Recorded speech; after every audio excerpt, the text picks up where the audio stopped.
नमो भगवते वासुदेवाय। ओम नमो भगवते वासुदेवाय।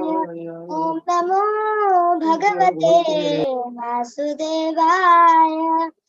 नारायणं नमस्कृत्यं नरं चैव नरोत्तमं देवीं सरस्वतीं व्यासं ततो जायामुदीरये। नष्टप्रायेषु भद्रेषु नित्यं भागवत सेवया भगवती उत्तमश्लोके भक्तिर्भवति नष्टकी। मूकं करोति वाचालं पङ्गुं लङ्घयते गिरिं यत्कृपातमहं वन्दे परमानन्दमाधवम्। कृष्णाय वासुदेवाय देवकीनन्दनाय च नन्दगोपकुमाराय गोविन्दाय नमो नमः।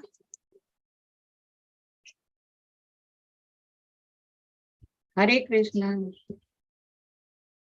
हरे कृष्णा माता जी। हाँ इंदुलेख माता जी आप करें। जिन लोग पढ़ना चाह रहे हैं प्लीज हैंड रेज कर लीजिएगा। कुसुमलता माता जी पढ़िएगा। माता जी कौन सा श्लोक पढ़ना है? 39 पढ़ना था। 42 42 जी ठीक है माता जी। सैतु संश्रावयामास महाराजं परीक्षितं प्राय उपविष्टं गंगायां परितं परम ऋषिभिः। व्यासदेव के पुत्र सुखदेव गोस्वामी ने, आवाज आ रही है ना माता जी? व्यासदेव के पुत्र सुखदेव गोस्वामी ने अपनी पारी में महाराज परीक्षित को भागवत सुनाई, जो तब निर्जल तथा निराहार रहकर मृत्यु की प्रतीक्षा करते हुए गंगा नदी के तट पर ऋषियों से घिरे बैठे हुए थे। सारे दिन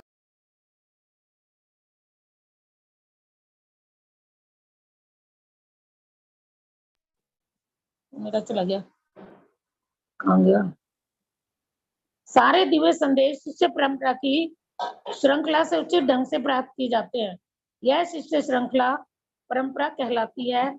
जब तक भागवत को या अन्य किसी वैदिक ग्रंथ को परंपरा पद्धति से ग्रहण नहीं किया जाता, तब तक उसे प्रमाणिक नहीं माना जाता।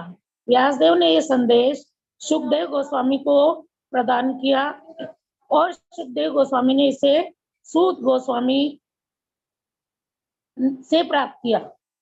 नहीं क्या है? इसे सुखदेव गोस्वामी से इसे सूत गोस्वामी ने प्राप्त किया। अतः भागवत का संदेश सूत गोस्वामी या उनके प्रतिनिधि से ही प्राप्त करना चाहिए, किसी अप्रासंगिक व्याख्याकार से नहीं। हरे महाराज कृष्ण हरे कृष्ण माता जी। पंकज बख्शी माता जी पढ़िएगा आगे। माता जी। महाराज परीक्षित को अपनी मृत्यु की सूचना समय से प्राप्त हो गई थी, अतः उन्होंने अपना राज्य तथा परिवार छोड़ दिया और आमरण उपवास करते हुए वे गंगा के किनारे जा बैठे।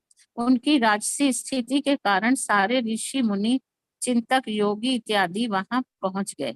उन सब ने उन्हें उनके तात्कालिक कर्तव्य के बारे में कई सुझाव दिए और अंत में यह तय हुआ कि वे शील सुखदेव गोस्वामी से भगवान श्री कृष्ण के विषय में सुने। इस प्रकार उन्हें श्रीमद् भागवतम की कथा सुनाई गई। मायावादी दर्शन के हरे कृष्ण हरे माता जी। कृष्णा। हरे कृष्णा। फतेहरावत प्रभु जी पढ़िएगा। हरे कृष्ण माता जी। मायावादी दर्शन के देशक तथा परब्रह्म के निर्गुण पक्ष के समर्थक श्रीपाद शंकराचार्य ने भी अंत में संस्तुति की है कि मनुष्य को भगवान श्री कृष्ण के चरण कमलों की शरण ग्रहण करनी चाहिए, क्योंकि वाद विवाद करने से किसी लाभ की आशा नहीं वो है। मेरी ना क्लास हो रही थी। उन्होंने अप्रत्यक्ष रूप में यह स्वीकार किया कि वेदांत सूत्र की उन्होंने जो अलंकारमयी व्याकरणिक व्याख्या की है, उससे मृत्यु के समय कोई सहायता नहीं मिल सकती।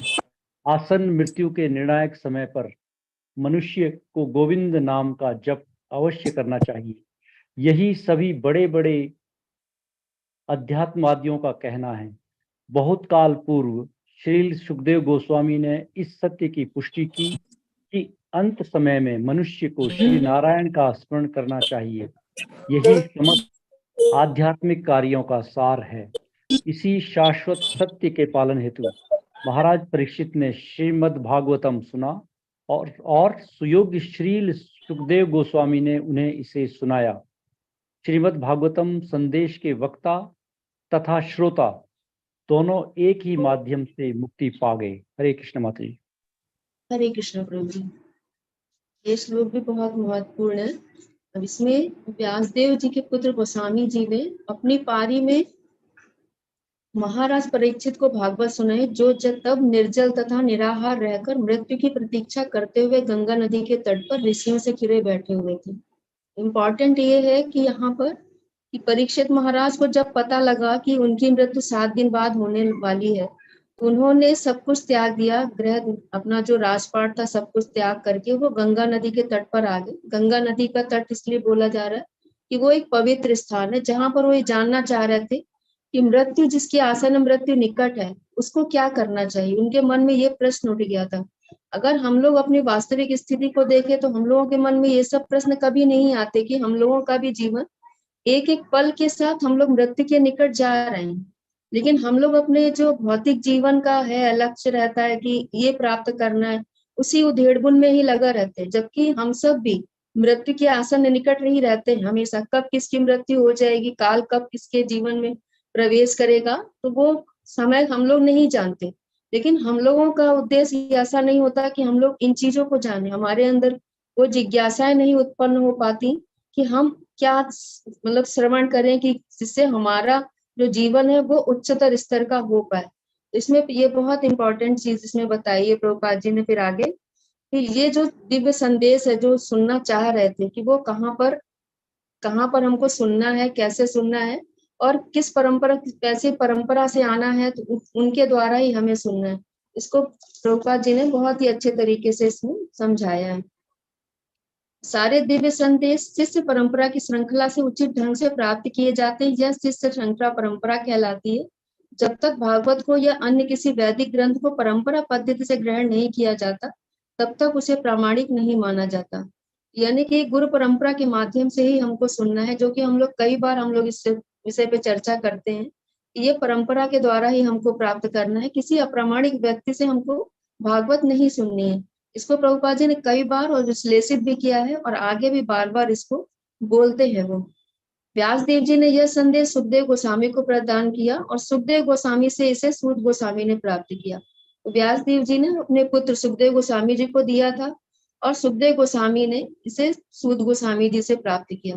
तो आचार्य ऐसा बताते हैं कि जब सुखदेव गोस्वामी जी ये कथा सुना रहे थे परीक्षित महाराज को, उन्होंने सूत गोस्वामी जी को अपने आगे सामने ही बिठाया था, क्योंकि वो त्रिकालदर्शी थे। वो जानते थे कि ये जो भागवत मैं सुना रहा हूँ आगे चल करके ये अन्य ऋषियों को सूत गोस्वामी जी ही सुनाएंगे। तो उन्होंने इनको आगे बिठाया हुआ था और उनको ध्यान से सुनने के लिए प्रेरित किया था। अतः भागवत का संदेश सूत गोस्वामी या उनके प्रतिनिधि से ही प्राप्त करना चाहिए, किसी अप्रासंगिक व्याख्याकार से नहीं। अप्रासंगिक व्याख्याकार का अर्थ है कि जो अपने व्याख्या दे रहे हैं कि मेरे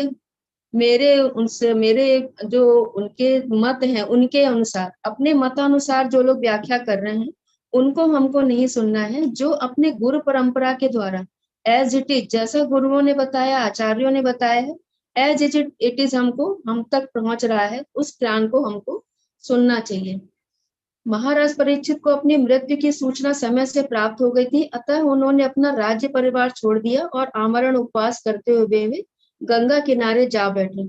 उनकी राजसी स्थिति के कारण सारे ऋषि मुनि, चिंतक, योगी आदि वहां पहुंच गए थे। तो जब ऐसा लोगों ने सुना था, जो राज ऋषि वगैरह थे, महर्षि थे, उन लोगों ने जब ये सुना था कि परीक्षित महाराज ने अपना राज्य तथा परिवार छोड़ दिया है और वहां पर जाकर बैठे गंगा नदी के तट पर, तो वहां पर वो सब कोई पहुंचे और उन्हें अलग अलग तरीके से उनके कर्तव्यों के बारे में उनको सुझाव दे रहे थे।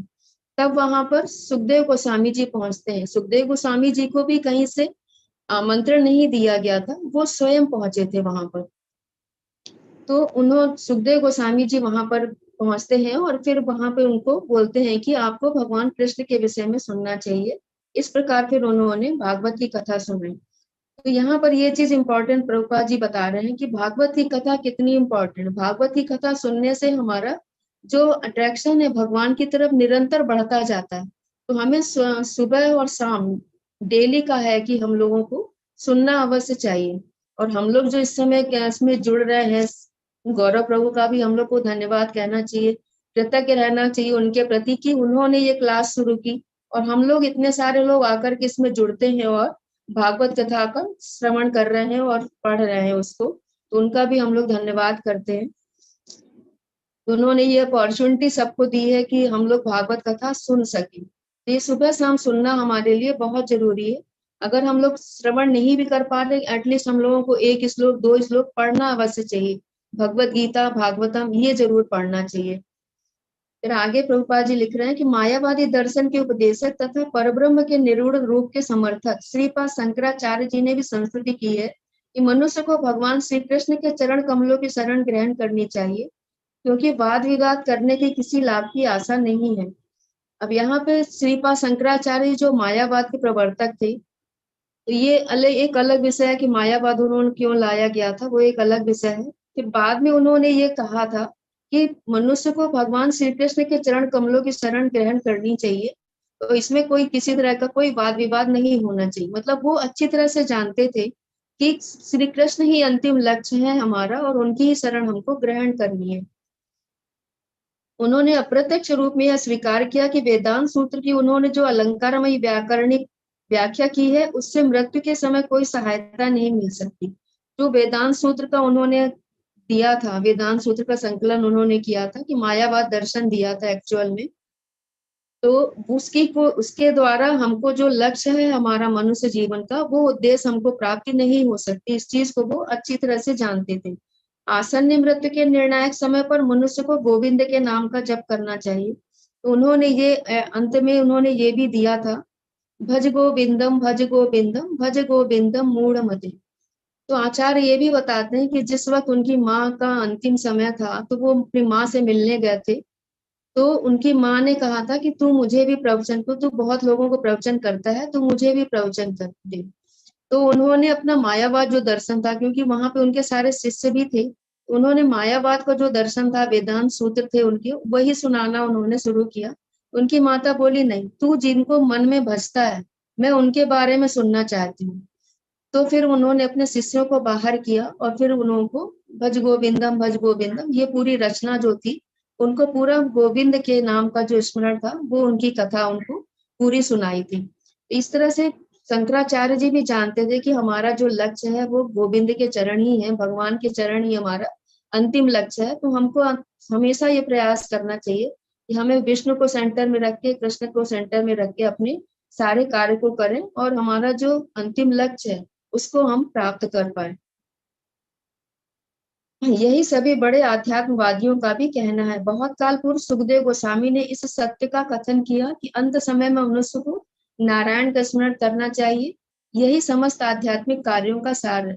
जो भी आध्यात्मिक कार्य हम लोग करते हैं, चाहे हम सकाम कर्म से अपने भक्तियों की तरफ आ रहे हैं, तो उनका जो उद्देश्य होता है, मेन उद्देश्य होता है कि हमको भगवान की शरण ग्रहण करनी है। तो जब भगवान के नारायण का स्मरण होगा, भगवान के नाम चरण को हम अपना लक्ष्य बना लेंगे, तो हमारा आध्यात्मिक कार्य पूर्णता को प्राप्त होता है। इसी शाश्वत सत्य के पालन हेतु महाराज परीक्षित ने श्रीमद् भागवत सुना और सुयोग्य सुखदेव गोस्वामी ने इसे सुनाया।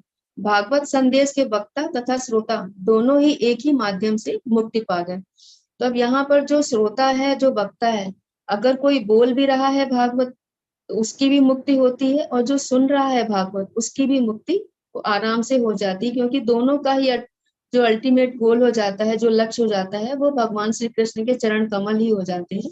इस तरह से दोनों ही एक साथ मुक्ति को प्राप्त कर पाते हैं। हरे कृष्ण। कोई और ऐड करना चाहेगा इसमें?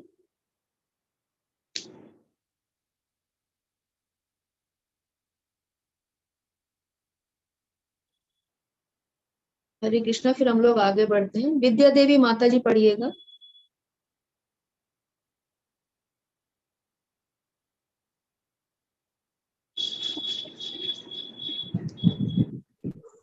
हरे कृष्णा माता जी। हरे कृष्णा। कृष्णे शब्दामो भगते धर्म ज्ञान दिवी सह कलो नष्ट दिश मेष पुराना को धनु नो दिता।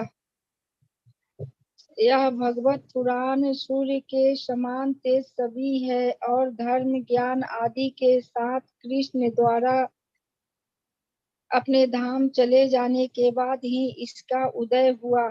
जिन लोगों ने कलयुग में अज्ञान के गहन अंधकार के कारण अपनी दृष्टि खो दी है, उन्हें इस पुराण से प्रकाश प्राप्त होगा।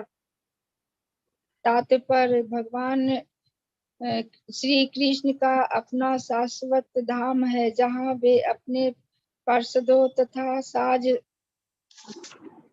सामग्री के साथ नित्य भोग करते रहते हैं। उनका नित्य धाम उनकी अंतरंगा शक्ति की अभिव्यक्ति है, जबकि भौतिक संसार उनकी बहिरंगा शक्ति की अभिव्यक्ति है। जब वे भौतिक जगत में आते हैं तो वे अपनी सभी अंतरंगा शक्ति में संपूर्ण साज सामग्री का प्रदर्शन करते हैं, जिसे आत्म माया कहते हैं। भगवत गीता में भगवान कहते हैं कि वे अपनी हरे कृष्णा माता जी। शक्ति, हाँ हरे कृष्णा माता जी। जयप्रकाश प्रभु जी पढ़िएगा। हरे कृष्णा माता जी। हरे कृष्ण। श्रीमद् भगवत गीता में श्री भगवान कहते हैं कि वे अपनी शक्ति आत्म माया द्वारा अवतरित होते हैं, अतः उनका रूप, नाम, यश, साज सामग्री, धाम इत्यादि भौतिक सृजन नहीं है। वे पतित जीवों के उद्धार हेतु तथा धर्म के सिद्धांतों की स्थापना के लिए अवतरित होते हैं, जिनका वे स्वयं प्रदर्शन करते हैं। ईश्वर के अतिरिक्त कोई भी धर्म के सिद्धांतों की स्थापना नहीं कर सकता। या तो वे या उनके द्वारा शक्ति संचारित किया गया सुयोग्य व्यक्ति ही धर्म की संहिता का नियमन कर सकता है। वास्तविक धर्म का अर्थ है ईश्वर को जानना, ईश्वर के साथ अपने संबंध को तथा उनके प्रति अपने कर्तव्य को जानना, और इस भौतिक शरीर का त्याग करने के पश्चात अपने अंतिम गंतव्य को जान लेना। माया के पास में बद्ध जीवों को जीवन के इन सिद्धांतों की कोई जानकारी नहीं होती। उनमें से अधिकांश पशुओं की तरह खाने, सोने, अपनी रक्षा करने तथा मैथुन में लगे रहते हैं। वे अधिकांशतया धार्मिकता, ज्ञान या मोक्ष के नाम पर इंद्रिय भोग में लिप्त रहते हैं। हरे इस कृष्णा तरह प्रभु। चला। हरे कृष्णा माता जी। कालीचरण प्रभु जी आगे पढ़िएगा।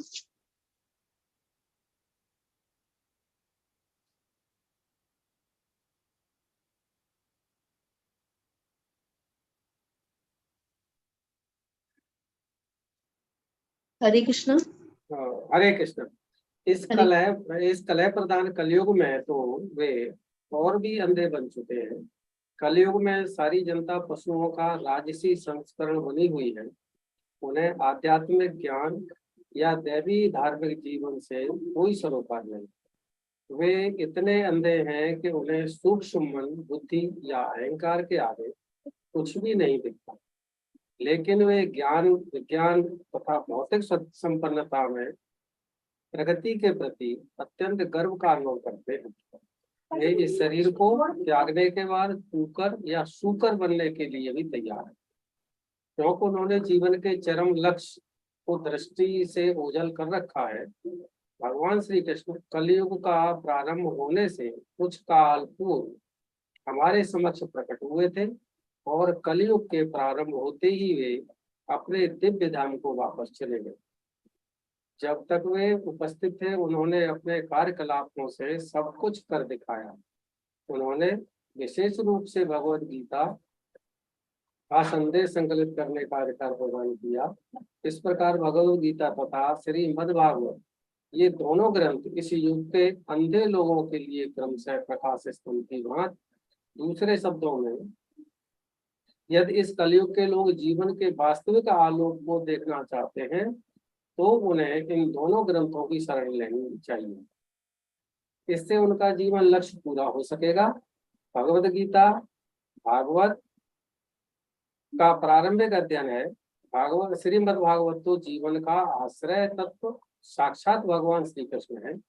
अतः हमें चाहिए कि श्रीमद् भागवत को भगवान श्री कृष्ण का प्रत्यक्ष प्रतिनिधित्व करता हुआ माने। जो श्रीमद् भागवत को देख सकता है वह साक्षात श्री कृष्ण को देख सकता है, वे अभिन्न है। हरे कृष्ण। हरे कृष्ण। तो हम लोगों का जो परीक्षित महाराज ने प्रश्न पूछे थे उसमें छठा प्रश्न किसी को याद है? छठा प्रश्न कौन सा था?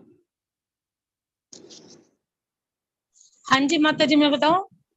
हाँ जी बताइए माता जी। प्रश्न ये पूछा था कि जब श्री कृष्ण इस धराधाम से चले जाएंगे तो लोगों का मार्गदर्शन कौन करेगा, मतलब? हाँ जी माता जी, धन्यवाद माता जी। और इसी प्रश्न का उत्तर इस श्लोक में हमको मिल रहा है, किसी दे रहे हैं सुखदेव गोस्वामी जी। इसमें बता रहे कि यह भागवत पुराण सूर्य के समान तेजस्वी है और धर्म ज्ञान आदि के साथ कृष्ण द्वारा अपने धाम चले जाने के बाद ही इसका उदय हुआ।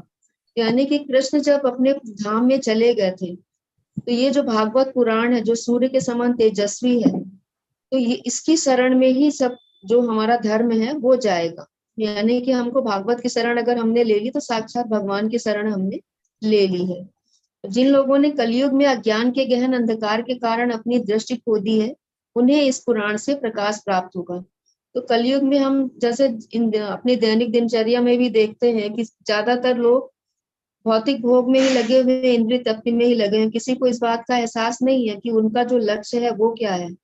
आध्यात्मिक जीवन को भी हमें ग्रहण करना है। पूजा के नाम पे सिर्फ हम लोगों का ये रहता है कि सुबह हमने आरती की, शाम को आरती की और हमारी पूजा संपन्न हो जाती है। अध्यात्म क्या है इसको जानने की इच्छा किसी की नहीं है, और ना ही हमें ये जानना है कि हमारा लक्ष्य क्या है, जीवन का उद्देश्य क्या है। ये सारे प्रश्न किसी के जीवन में आते ही नहीं, मन में उठते ही नहीं है। तो जो लोग इस अज्ञान के अंधकार में पड़े हुए हैं, उनको ये जो भागवत है उस पुराण से प्रकाश प्राप्त होता है कि वो लोग ये समझ सके कि उनका जो लक्ष्य है जीवन का, सिर्फ भौतिक जीवन जीना भर नहीं है, उसका लक्ष्य भी है कि श्री कृष्ण के चरण कमलों को अपना लक्ष्य बनाना। तो ये भी उसका लक्ष्य है, इससे ये ज्ञान उनको प्राप्त हो सकता है। तात्पर्य में प्रभुपाद जी लिख रहे हैं कि भगवान श्री कृष्ण का अपना शाश्वत धाम है जहाँ वे अपने पार्षद तथा सामग्री के साथ नित्य भोग करते रहते हैं। उनका नित्य धाम उनकी अंतरंगा शक्ति की अभिव्यक्ति है, जबकि भौतिक संसार उनकी बहिरंगा शक्ति की अभिव्यक्ति है। तो यहाँ पर ये बता रहे हैं कि भगवान श्री कृष्ण का भी अपना शाश्वत धाम है। जैसा हम लोग बार बार पढ़ते हैं कि गोलोक धाम जो है भगवान का, जो वैकुंठ का जो शुरुआत होती है उसका जो अंतिम पड़ाव है वो गोलोक धाम है। जैसे हम किसी अपार्टमेंट को देखें, किसी first floor, second floor, third floor, इस तरह से ऊपर जाते हैं तो लास्ट वाला जो फ्लोर होता है वो भाई यहाँ पर भगवान का बताया गया है कि वो लास्ट जो है चरण वो भगवान का गोलोक धाम है। तो जैसा हम लोग यहाँ नीचे वृंदावन देखते हैं वैसा ही सेम वहां पर गोलोक धाम है। ऐसा नहीं कि उसमें कुछ भी डिफरेंस नहीं है। जैसी लीलाएं भगवान यहाँ पर करते हैं वैसी ही लीलाएं वहां पे गोलोक धाम में भी भगवान अपनी नित्य करते रहते हैं। तो वहां पर भी अपने पार्षद तथा साग सामग्री के साथ नित्य भोग करते रहते हैं, नित्य आनंद में वो रहते हैं। तो उनका जो नित्य धाम है वो उनकी जो अंतरंगा शक्ति है, अंतरंगा शक्ति यानी कि जो उनकी आध्यात्मिक शक्ति है, राधा रानी है, तो उनकी जो अभिव्यक्ति है वो उनका गोलोक धाम है। और जो भौतिक संसार की अभिव्यक्ति होती है वो बहिरंगा शक्ति के द्वारा होती है, जो माया शक्ति है भगवान की उनके द्वारा होती है। तो अब इसमें बता रहे हैं कि जब ये भौतिक जगत में आते हैं तो वे अपनी अंतरंगा शक्ति में संपूर्ण साज सामग्री का प्रदर्शन करते हैं, जिसे आत्म माया कहते हैं। आत्म माया का अर्थ हो गया कि जो उनकी अंतरंगा शक्ति है, उनके अंदर की ही शक्ति, आध्यात्मिक शक्ति उनकी, तो आत्म माया है। तो जब वो इस जगत में प्रकट होते हैं वो अपने जो भौतिक शरीर है, वैसा हम लोगों का भौतिक शरीर है, उस शरीर के रूप में नहीं आती, उनका आध्यात्मिक शरीर ही रहता है। जैसे वो अपने गोलोक धाम में रहते हैं वैसे ही यहाँ पर तो पूरी व्यवस्था जो होती है वो उनकी अंतरंगा शक्ति के द्वारा होती है कि भगवान का अवतरण हो रहा है तो वो पूरी जो साग सामग्री है वो पूरा यहाँ पर प्रदर्शन उनका होता है। भगवत गीता में भी भगवान कहते हैं कि वे अपनी शक्ति आत्म माया द्वारा नीचे उतरते हैं। ये शायद चौथे अध्याय का श्लोक है, हमें याद नहीं है, चौथे अध्याय में ही आता है। कि भगवान अपनी जो अंतरंगा शक्ति है उसके द्वारा ही भगवान नीचे उतरते हैं। अगर किसी को याद है तो वो बता सकता है। माता जी मैं बताऊं? हाँ जी बताइए माता जी। परित्राणाय साधूनां विनाशाय च दुष्कृताम धर्म संस्थापनार्थाय संभवामि युगे युगे। नहीं माता जी, ये तो उनके अवतरण का कारण हो गया ना। यहाँ पर ये जो भगवान बोल रहे हैं कि भगवत गीता में भगवान कहते हैं वे अपनी शक्ति आत्म माया द्वारा नीचे उतरते हैं। इसके लिए भी भगवान ने एक श्लोक बोला है। अच्छा ये नहीं पता। तो चौथे अध्याय में ही आता है। याद नहीं है, चलिए देखेंगे, फिर हम इसको बाद में बता देंगे। फिर आता है उनका रूप नाम यश सास सामग्री धाम आदि भौतिक सृजन नहीं। तो हम अगर ये सोचे कि हमारा जैसा नाम है, जैसा हमारा रूप है, जैसे हमारा भौतिक शरीर है, उसी तरह का भगवान का भी है जो भौतिक कारणों से बना हुआ है, तो ऐसा नहीं है। भगवान का सब कुछ आध्यात्मिक ही होता है। जैसे वो अपने धाम में आध्यात्मिक जगत में रहते हैं, गोलोक धाम में रहते हैं, वैसे ही उनका यहाँ पर भी आने अवतरण लेने के बाद भी वैसा ही उनका शरीर रहता है, आध्यात्मिक शरीर ही रहता है। उनका रूप नाम यश सास सामग्री धाम सब कुछ आध्यात्मिक ही होता है। वे पतित जीवों के उद्धार हेतु तथा धर्म के सिद्धांतों की स्थापना के लिए अवतरित होते हैं। और जो माता जी आपने बोल रहे ना श्लोक, वो यहाँ पर आ रहा है, परित्राणाय साधूनां, कि पतितों का उद्धार करने के लिए और जो पतितों जो भक्त हैं उनकी रक्षा के लिए और असुरों के नाम विनाश करने के लिए, धर्म की स्थापना के लिए वो बार बार युग में प्रकट होते हैं। तो वो श्लोक यहाँ पर आ रहा है, जिनका वे स्वयं प्रदर्शन करते हैं। तो धर्म के सिद्धांतों की जो स्थापना है वो सिर्फ भगवान ही कर सकते हैं, भगवान के अलावा और कोई नहीं कर सकता। इसमें जैसे भगवान के भी जो प्रतिनिधि होते हैं वो भी धर्म की स्थापना कर सकते हैं। भगवान कभी खुद अवतरण लेते हैं और कभी अपने प्रतिनिधियों को भी भेजते हैं। ईश्वर के अतिरिक्त कोई भी धर्म के सिद्धांतों की स्थापना नहीं कर सकता। या तो वे या उनके द्वारा शक्ति संचारित किया गया सुयोग्य व्यक्ति ही धर्म की संहिता का नियमन कर सकता है। ये यही चीज बताया कि धर्मम तो साक्षात भगवत प्रणीतम। तो धर्म वो है जो भगवान ने बताया है। ऐसा नहीं कि कोई भी अपने हिसाब से, अपने मन से या अपने विचारों से वो अपना धर्म की स्थापना करे, तो ऐसा नहीं है। जो भगवान ने बताया है या भगवान जिनको अपनी शक्ति प्रदान करते हैं वो जो धर्म बता रहे हैं वही धर्म होता है। इसके अलावा और कोई भी मनोधर्म नहीं है। वास्तविक धर्म का अर्थ है ईश्वर को जानना, ईश्वर के साथ अपने संबंध को तथा उनके प्रति अपने कर्तव्य को जानना, और जब यह भौतिक शरीर छूटे तो अपने अंतिम गंतव्य को जान लेना। ये भी बहुत इंपॉर्टेंट लाइन है कि हमको अपने भौतिक शरीर हमारा छूटे, इसके पहले हमको अपने अंतिम गंतव्य को जान लेना है और उसके लिए प्रयास करना है। कि हमारा ये भौतिक शरीर अगर छूट गया तो फिर तो हमारे कर्म हमको जहाँ ले जाएंगे वो हम चले जाएंगे, लेकिन जब तक हम इस भौतिक शरीर में हैं तब तक हमारे पास ये अपॉर्चुनिटी है कि हम अपने गंतव्य को जान लें, भगवान के साथ अपने संबंध को हम समझे, अपने उनके प्रति हमारा जो कर्तव्य है, हमारा जो उनके प्रति भाव है, हम चूंकि उनके अंश हैं, हम उनके दास हैं, तो हमारा जो कर्तव्य है उनके प्रति दास भाव का ही होना चाहिए कि हमें उनकी सेवा में ही लगना है। तो ये सब चीजें हमको अपने ये भौतिक शरीर छूटने के पहले ही हमको जान लेना है। तो ये भौतिक शरीर हमको छूट जाने से पहले ही हमको ये सब चीजें जान लेनी है, समझ लेनी है, तभी हमारा जो है कि हम विष्णु भगवान के चरण कमल को अपना लक्ष्य बना सकते हैं। तो माता जी ने भेजा है, ये श्लोक भेजा है चैट पे। अजोऽपि सन् व्ययात्मा भूतानां ईश्वरो अपि सन् प्रकृतिं स्वामधिष्ठाय संभवाम्यात्म माया। आत्म माया के द्वारा ही वो यहाँ पर प्रकट होते हैं। तो ये उसका चौथे अध्याय का 6वां श्लोक है। धन्यवाद माता जी। माया के पास में बंधे बद्ध जीव बड़ी मुश्किल से जीवन के इन सिद्धांतों को जान पाते हैं। उनमें से अधिकांश पशुओं की तरह खाने, सोने, अपनी रक्षा तथा मैथुन में लगे रहते हैं। तो जब हम इस भौतिक जगत में आए हैं तो माया के बंधन में भी हम बंधे रहते हैं और हम इस चीजों को समझ ही नहीं पाते हैं कि हमारा जो जीवन का उद्देश्य है वो क्या है। हम खाने, सोने, पीने, रक्षा करने और अपनी जो संतानोत्पत्ति है, जो अपनी इंद्रिय तृप्ति के कार्य, उन्हीं को करने में हमेशा व्यस्त रहते हैं और उनको कैसे हम और अच्छी तरह से कर सकते हैं, उसके लिए धन कमाना है और ज्यादा से ज्यादा विलासितापूर्ण जीवन हम कैसे जी सकते हैं, उनकी चीजों पर हमारा पूरा ध्यान रहता है। लेकिन हमारा जो लक्ष्य है हमारा, उसकी तरफ हमारा कोई भी ध्यान नहीं जा पाता है। वे अधिकांशतया धार्मिकता, ज्ञान या मोक्ष के नाम पर भी इंद्रिय भोग में लगे रहते हैं।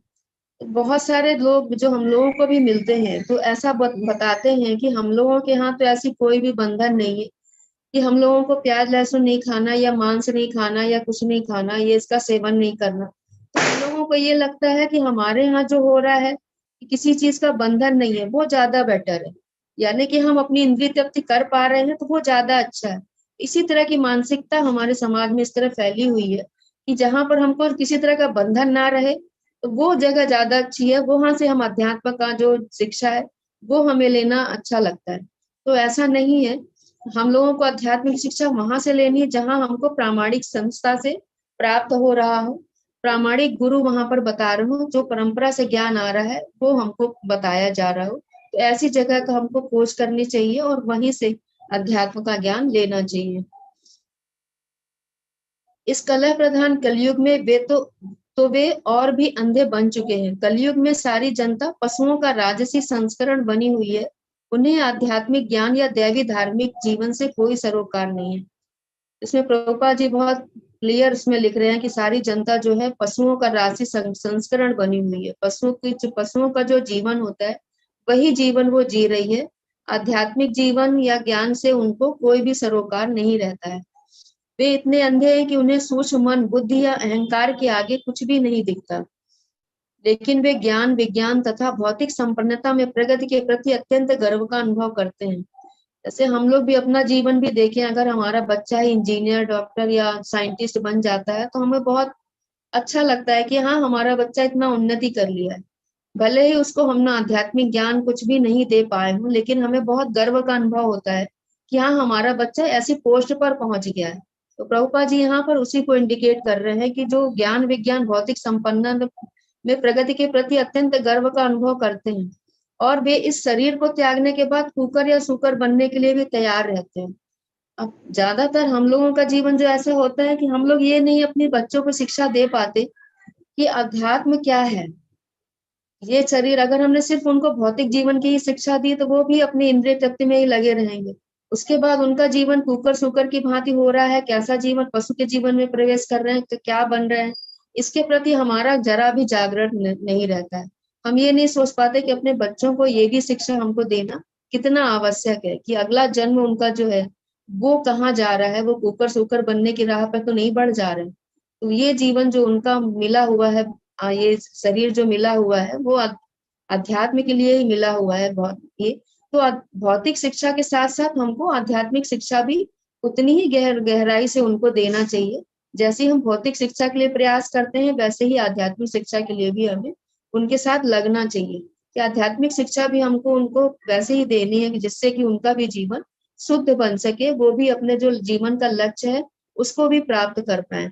तो भौतिक जीवन भी अच्छा सा वो जिए और साथ ही साथ अध्यात्म का भी जो जीवन है उसको भी वो अच्छे से जी पाए,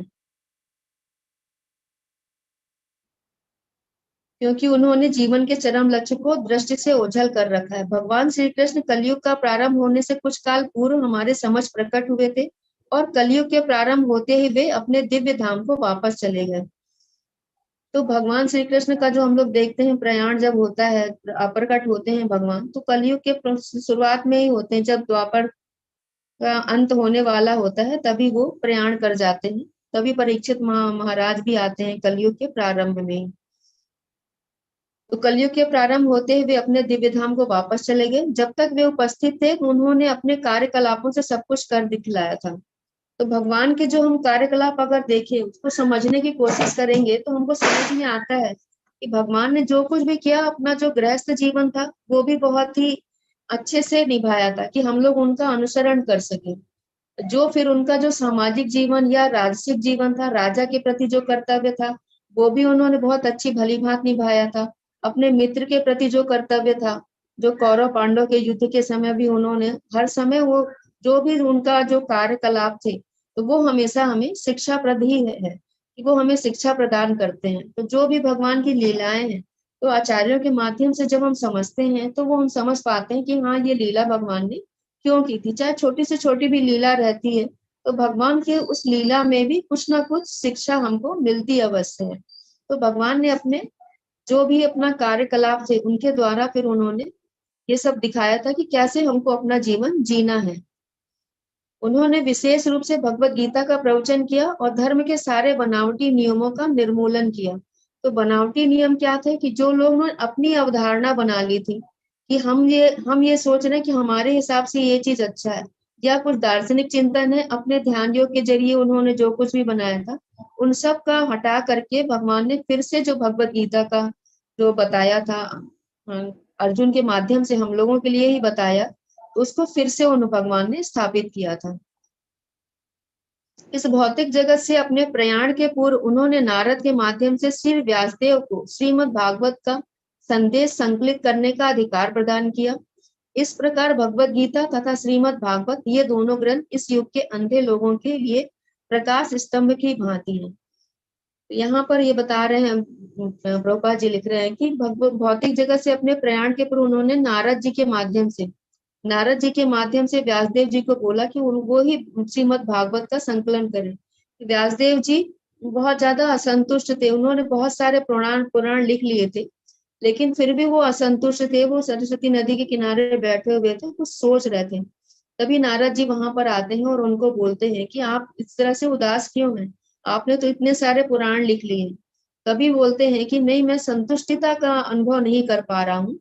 तो फिर नारद जी उनका मार्गदर्शन करते हैं कि आपने सबको बताया तो सारी चीजें क्या करना है, कैसे करना है, लेकिन जिनके बारे में आप बता रहे हैं उनके बारे में अभी तक आपने कुछ नहीं लिखा है।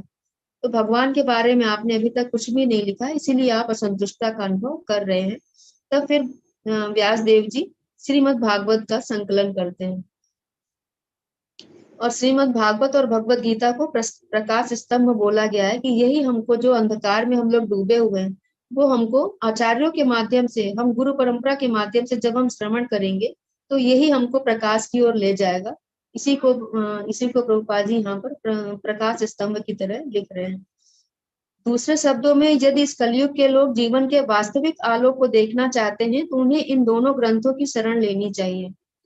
तो कलयुग के लोगों के लिए तो जो वास्तविक प्रकाश है, अगर हम ज्ञान लेना चाहते हैं तो सिर्फ अगर हम इन दोनों ही ग्रंथों की शरण ले लेते हैं तो बाकी हमें किसी और का अध्ययन करने की आवश्यकता नहीं रह जाती। हमको पूर्ण प्रकाश इसी से हमको प्राप्त हो जाता है। इससे उनका जीवन लक्ष्य पूरा हो सकेगा। भगवत गीता भागवत का प्रारंभिक अध्ययन है। जैसे हम लोग पहले भी चर्चा कर चुके हैं कि जैसे ग्रेजुएशन है तो वो भगवत गीता है, और हम पोस्ट ग्रेजुएशन जो हम है तो फिर वो ये भागवतम है। तो पोस्ट ग्रेजुएशन जब हम करते हैं तो भागवतम का अध्ययन करते हैं, और शुरुआती जो है तो वो भगवत गीता हमको पढ़नी चाहिए। श्रीमद् भागवत तो जीवन का आश्रय तत्व साक्षात भगवान श्री कृष्ण है। तो यानी कि श्रीमद् भागवत का अगर हमने आश्रय ले लिया तो हमने साक्षात भगवान का आश्रय ले लिया है। अतः हमें चाहिए कि श्रीमद् भागवत को भगवान श्री कृष्ण का प्रत्यक्ष प्रतिनिधित्व करता हुआ माने। जो श्रीमद् भागवत को देख सकता है वह साक्षात श्री कृष्ण को देख सकता है, वे अभिन्न है। श्रीमद् भागवत और भगवान श्री कृष्ण अभिन्न है। जैसे हम लोग पहले भी पढ़ चुके हैं कि जो साहित्यिक अवतार है भगवान का, श्रीमद् भागवत पुराण ही है।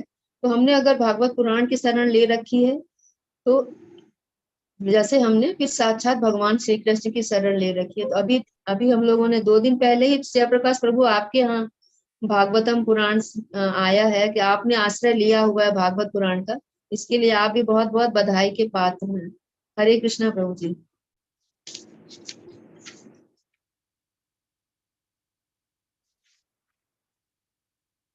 हम लोग अब नेक्स्ट श्लोक, कोई और ऐड करना चाहे इसमें तो ऐड कर सकते हैं। हरे कृष्ण माता जी। हरे कृष्ण।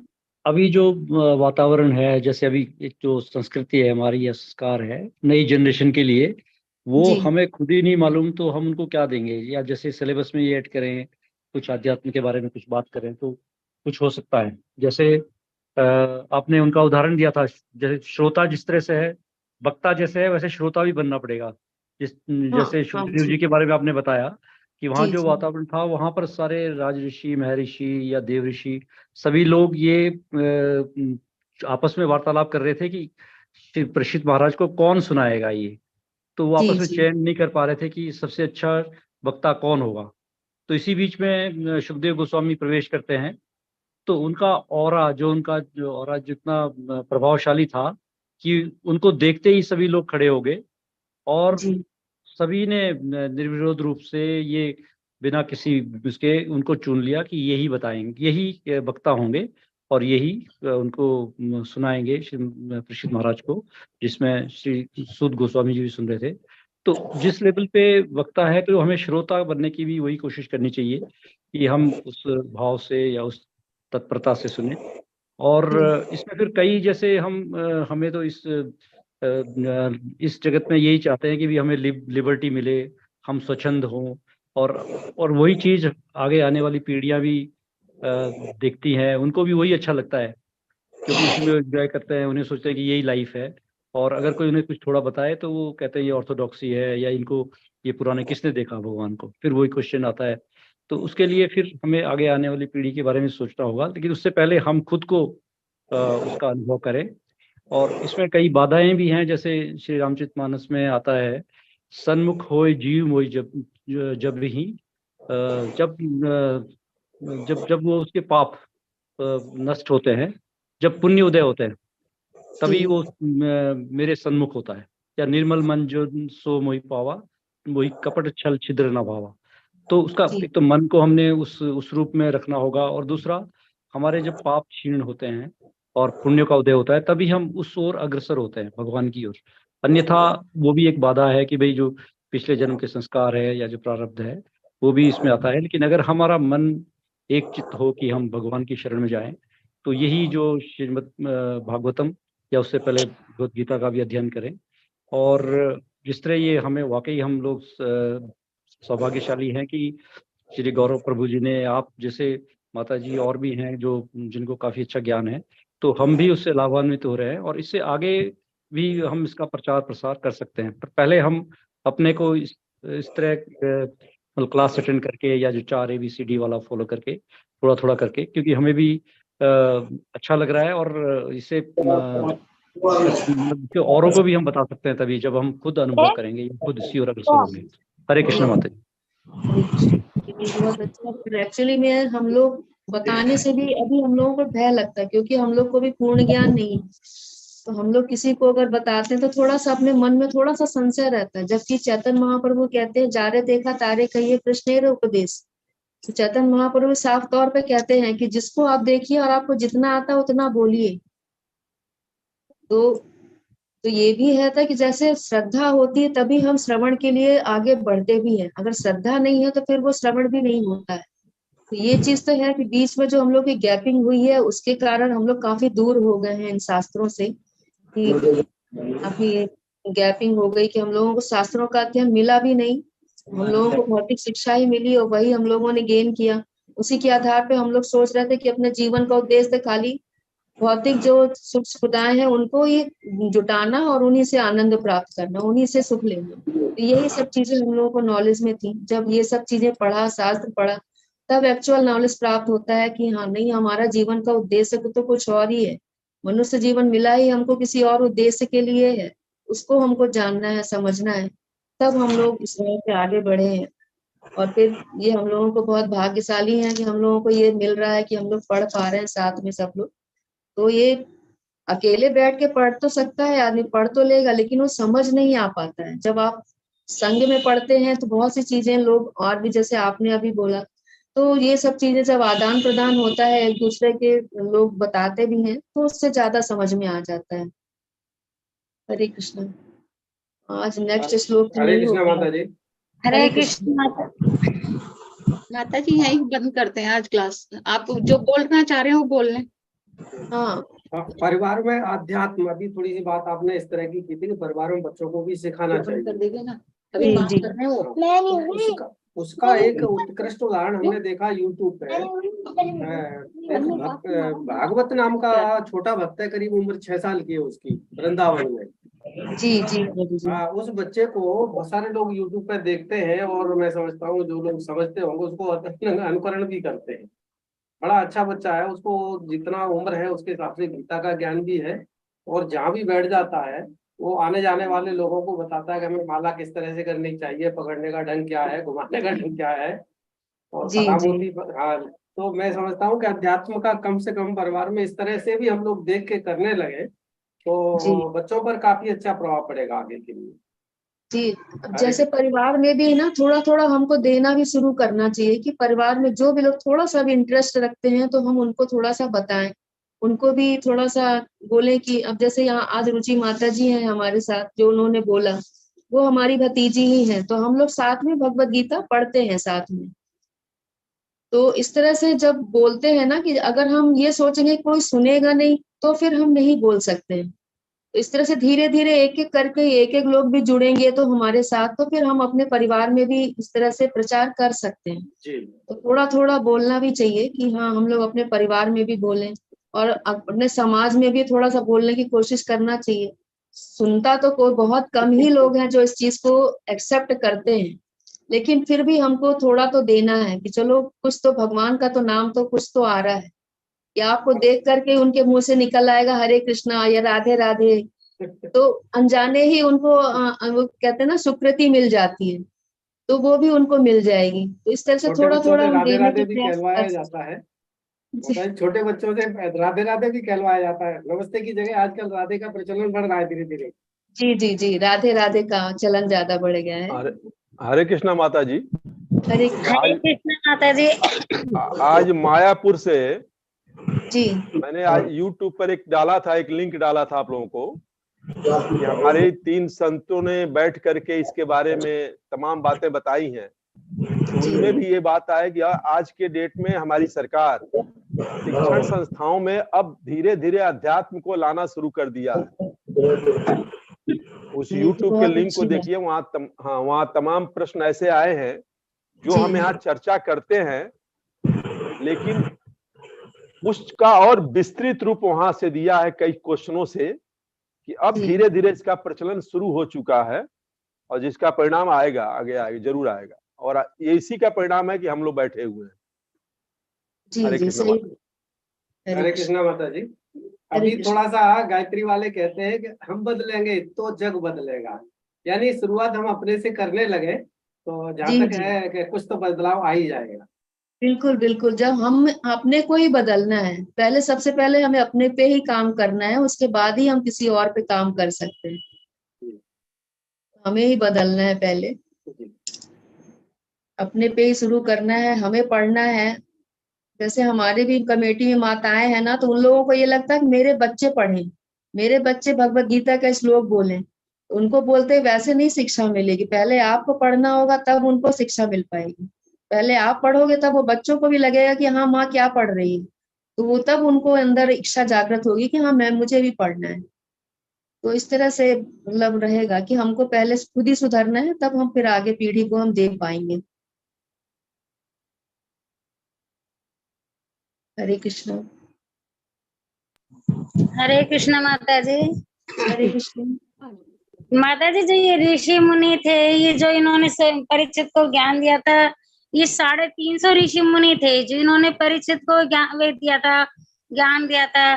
तो जो ये जो सुखदेव गोस्वामी, ये माता जी 51वां था ना, 351 वाले ने ज्ञान दिया था फिर ये भागवत पढ़ने की। माता जी इस बारे में हमें जानकारी नहीं है, हमने ये नहीं सुना। हमने इतना ही जितना इसमें लिखा हुआ है हमने उतना ही सुना है आचार्यों से कि अलग अलग ऋषियों ने अलग अलग तरह के कर्तव्य बताए थे उनको, लेकिन उसके बाद फिर सुखदेव गोस्वामी जी जब आते हैं तो फिर सब लोग एक स्वर में, जैसे फतेह रावत प्रभु जी ने बताया था, वही वही हमने भी सुना हुआ है। सुखदेव गोस्वामी जी से सब लोग स्वीकार किया था कि हाँ इन्हीं से हमको भागवत सुननी है। ये हमको नहीं ज्ञान है इसका कि 351 थे। नहीं माता जी, मैंने ना टीवी में सुना था कि है ना 350 ऋषि मुनियों ने ज्ञान दिया था, और जब सबसे लास्ट में दिया ना वो 351 वाले सुखदेव गोस्वामी थे। माता जी हम लोग जैसे गौरव प्रभु हमेशा कहते हैं ना कि हम लोग टीवी वाले जो प्रवचन है हम लोग ये तो है, ये तो है माता जी, जो अपने शास्त्र में ना वही पढ़ना चाहिए। हाँ, जो शास्त्र में है हम लोग फिर वही उसी का ही पढ़ते हैं। चलो हरे कृष्ण माता जी। ठीक है, हरे कृष्णा माता जी। फिर हम लोग हरे कृष्ण महामंत्र वैष्णव प्रणाम मंत्र बोलते हैं। ठीक है माता जी। हरे कृष्णा कृष्णा कृष्णा हरे हरे, हरे राम राम राम हरे हरे। वाञ्छाकल्पतरुभ्यश्च कृपा सिन्धुभ्य एव च पतितानां पावनेभ्यो वैष्णवेभ्यो नमो नमः। श्रील प्रभुपाद की जय। सभी वैष्णव भक्त वृंद की जय। निताई गौर प्रेमानंद। हरि हरि बोल, हरि हरि बोल। श्री श्री हरे राधा कृष्णा रमण। हरे कृष्णा माता जी। हरे कृष्णा। हरे हरे कृष्णा। कृष्ण माता जी, सबको दंडवत दंडवत प्रणाम। प्रणाम। दंडवत